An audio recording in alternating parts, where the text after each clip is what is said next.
మా అధ్యక్షుడు స్పష్టంగా చెప్పారు, కొత్త ప్రభుత్వం వచ్చింది, తొందరపడకండి, ఒక 3 నెలలు సమయం ఇద్దాం, అట్రఫ్లాప్ అవుతారు ఎట్లాగూ, కానీ 3 నెలలు సమయం ఇద్దాం. ఎందుకంటే అధ్యక్ష చాలా చెప్తా, అవి కూడా చెప్తా, పాపం వాళ్ళ సభ్యుడే వాళ్ళని నిరికిస్తాడు.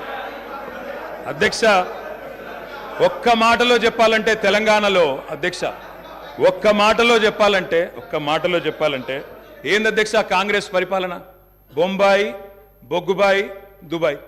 ఆనాడు ఇదే కదా అధ్యక్ష, మొత్తం ప్రజలు వలసలు పోయే దుస్థితి, రైతులు మొగులు దిక్కు చేసే దుస్థితి, మొత్తంగా ఆఖరికి ఇవాళ అక్కడ కూర్చున్న ముఖ్యమంత్రి గారి సొంత జిల్లాలోనే గంజి కేంద్రాలు అధ్యక్ష. ఇందిరమ్మ రాజ్యం అంటే గంజి కేంద్రాలు, ఆకలి సావులు, ఎన్కౌంటర్లు తప్ప ఏముండే అధ్యక్ష? ఇది గొప్పగా చెప్తున్నారు అధ్యక్ష.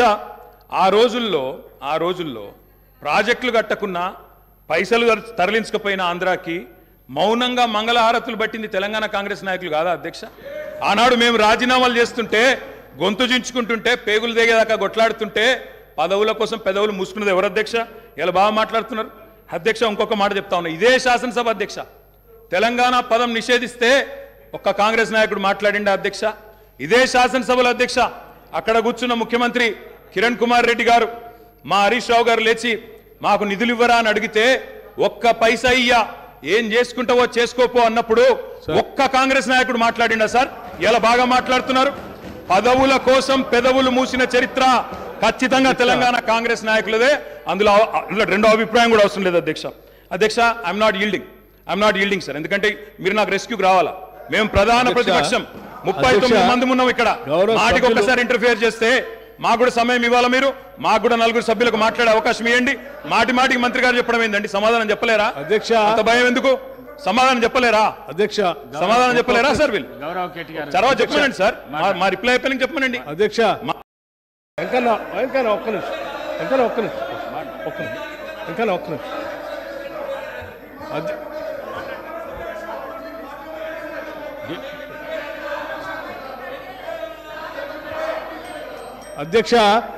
అధ్యక్ష స్పీకర్ సార్ గౌరవ్ కేటీఆర్ గారు, బ్రదర్ ప్లీజ్, నేనేం మిమ్మల్ని క్రిటిసైజ్ చేయట్లేదు, కూర్చో, ఒక్కడే నిమిషం. I'm trying to advise you, please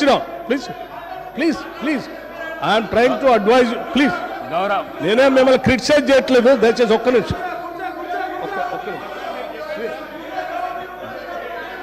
గౌరవ ప్రశాంత్ రెడ్డి గారు అధ్యక్ష, కూర్చో అధ్యక్ష, ఒకటే నిమిషం అధ్యక్ష. గౌరవ శాసనసభ్యులు, సీనియర్ శాసనసభ్యులే, వారు బాగా తెలుసు సభా వ్యవహారాలు కూడా. మనం గతంలో కూడా ఈ విషయాన్ని చర్చించాము అధ్యక్ష. గత 55 ఏళ్ళలో మీరు ఏం చేశారు అని పదే మాట్లాడుతూ ఉన్నారు. ఇంతలో కూడా మాట్లాడారు.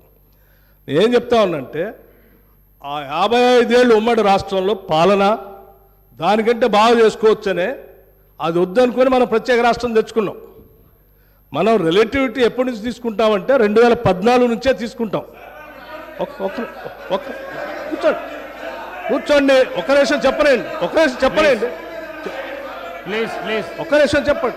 ప్రత్యేక రాష్ట్రం ఏర్పడిన తర్వాత అది బాగలేదనే ఈ రాష్ట్ర ప్రజలందరూ కూడా సకల జనం సమ్మె చేస్తే, ఇక్కడ ఉన్నటువంటి మంత్రులు కూడా, కౌశిక్ రెడ్డి గారు కూర్చోండి, పెద్ద రాష్ట్రంలో మంత్రులు ఉంటే కూడా రాజీనామా చేసి, మంత్రులందరూ కూడా తీర్మానం చేసి, ఈ సభలో ఉన్నటువంటి కాంగ్రెస్ శాసనసభ్యులు కూడా అందరూ తీర్మానం చేసి ప్రత్యేక రాష్ట్రం కావాలని కేంద్ర నాయకత్వాన్ని ఒప్పించి, శ్రీమతి సోనియా గాంధీ గారి దగ్గర కలిసి, సభలో సరిపోయేంత బలం లేకపోయినప్పటికీ సభలో ఉన్నటువంటి వాళ్ళందరినీ ఒప్పించి ప్రత్యేక తెలంగాణ రాష్ట్రం ఇచ్చినటువంటి కాంగ్రెస్ పార్టీ ఆ ఆలోచన ఉంది కాబట్టి ఇచ్చింది అధ్యక్ష. కాంగ్రెస్ పార్టీ ఇచ్చిన తర్వాత సంపదతో కూడినటువంటి రాష్ట్రాన్ని మీ చేతిలో పెడితే, మిగులు బడ్జెట్తో ఉన్నటువంటి రాష్ట్రాన్ని మీ చేతిలో పెడితే 10 ఏళ్లు బాగు చేయాల్సింది పోయి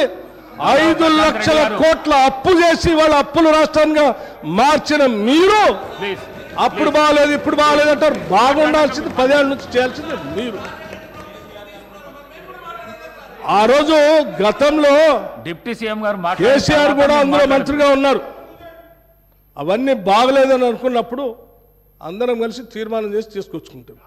తెచ్చుకున్న తెలంగాణ రాష్ట్రంలో పాలన గురించి అభివృద్ధి గురించి మాట్లాడుకోవాలి. కానీ మాట్లాడితే